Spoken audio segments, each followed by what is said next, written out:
Assalamualaikum guys, welcome back. Yes, aku sendiri pun terkejut juga. Siapa sangka, tak ada angin, tak ada ribut, tiba-tiba kita dikejutkan dengan berita mengatakan yang ada warga East Degil berada dekat Malaysia. Kalau kata muncul tu niat dia untuk melancong, untuk melihat keindahan dekat Malaysia, maklumlah kita ni tak bagi diorang masuk secara sah dekat Malaysia ni, itu tak ada masalah sebabnya kita boleh halau diorang dengan cara baik. Tapi masalah je sekarang ni, diorang datang sini diibaratkan macam filem aksi.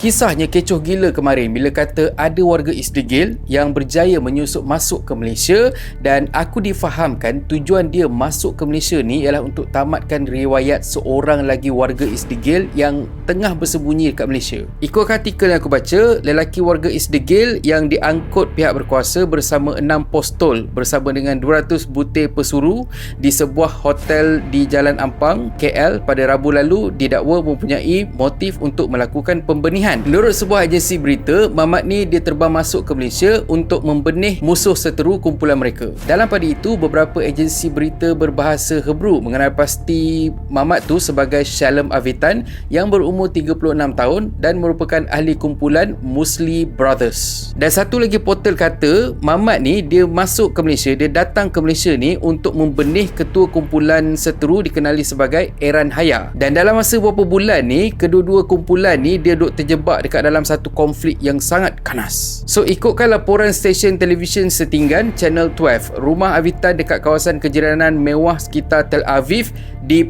oleh konco-konco kumpulan Haya pada pertengahan Mac lalu. Dalam jangka masa yang sama waktu tu, Haya dipercayai memasuki Malaysia.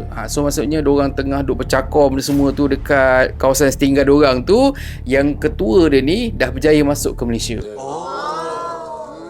Tak lama lepas tu, si Mamat Avitan ni dia ikut si Haya ni masuk ke negara ni dengan menggunakan pasport Perancis, memandangkan dia ada 2 kewarganegaraan. Selain tu, pasangan warga tempatan Malaysia lah berumur antara 42 dan 40 tahun turut ditahan dekat Bazar Ramadan sekitar Kuala Selangor kira-kira pukul 7 suku petang pada Jumaat. So ikutkan sumber, diorang ni lah sebenarnya yang bekalkan dan kemudahan logistik kepada Avitan untuk menjalankan operasi dia. Pasangan tu kemudiannya bawa pihak berkuasa ke rumah diorang dekat Kuala Selangor, yang mana polis merampas sepucuk postol yang disimpan dekat dalam beg sandang. Dan ketua polis negara maklumkan yang diorang akan tingkatkan kawalan keselamatan negara susulan penahanan Avitan yang pada awalnya didakwa sebagai ejen East Degil. So bila kata kena tangkap ni, apa yang kita nampak ni ianya isu berkaitan dengan Palace dan juga East Degil.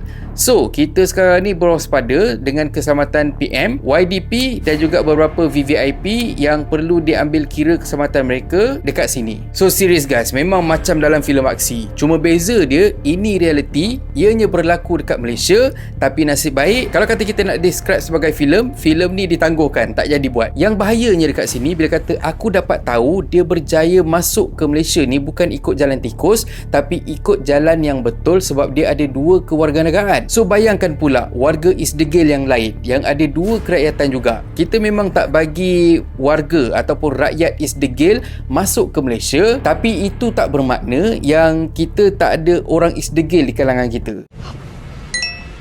Satu lagi yang aku nampak sangat bahaya ialah bila kata ada warga tempatan yang bekerjasama dengan warga East Degil ni. Memang betul, mungkin bukan secara direct diorang bekerjasama, tapi mungkin yang warga tempatan ni cuma tokan postol saja. Tapi masalahnya sekarang ni kita masih ingat lagi yang tahun lepas kita dikejutkan bila kata warga tempatan, orang kita sendiri bekerjasama dengan ejen Mossad, yang mana diorang jadi ejen dan dapat training dekat luar negara. Apapun kita patut berterima kasih kepada pihak berkuasa kita sebabnya diorang pantas buat kerja sampaikan diorang dapat kesan Mamat ni. Cumanya aku ada beberapa persoalan yang bermain dekat kepala. Yang pertama sekali, apa jadi pada orang yang dia cari tu? Adakah orang tu masih lagi berada dekat Malaysia? Sebab kalau kata ikut apa yang diperkatakan oleh warga Isdegil ni, orang yang dia cari tu bahaya juga. Yang kedua, adakah betul mamat yang dicari tu betul-betul wujud ataupun sebenarnya ini hanyalah satu cereka yang dicipta oleh mamat tu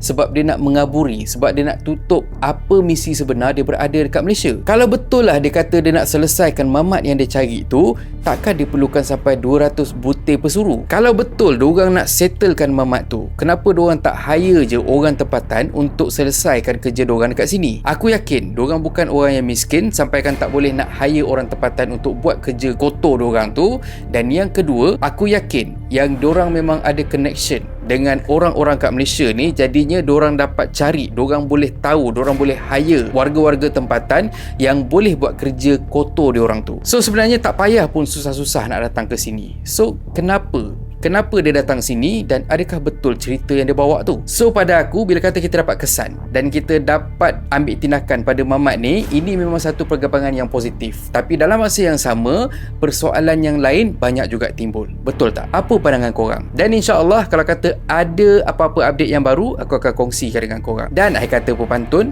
buah ciku atas kayu, dipijak gajah sampai lumat, Melaka dulu punya maju, layu gugur kerana khianat. Dan kalau korang suka konten ada dalam channel ni, please consider to subscribe. Okay, so thank you very much for watching and have a nice day. Assalamualaikum.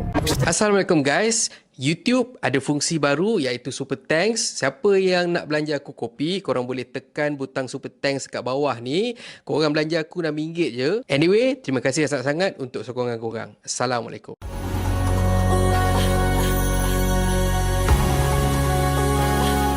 Barang yang mahal, sini,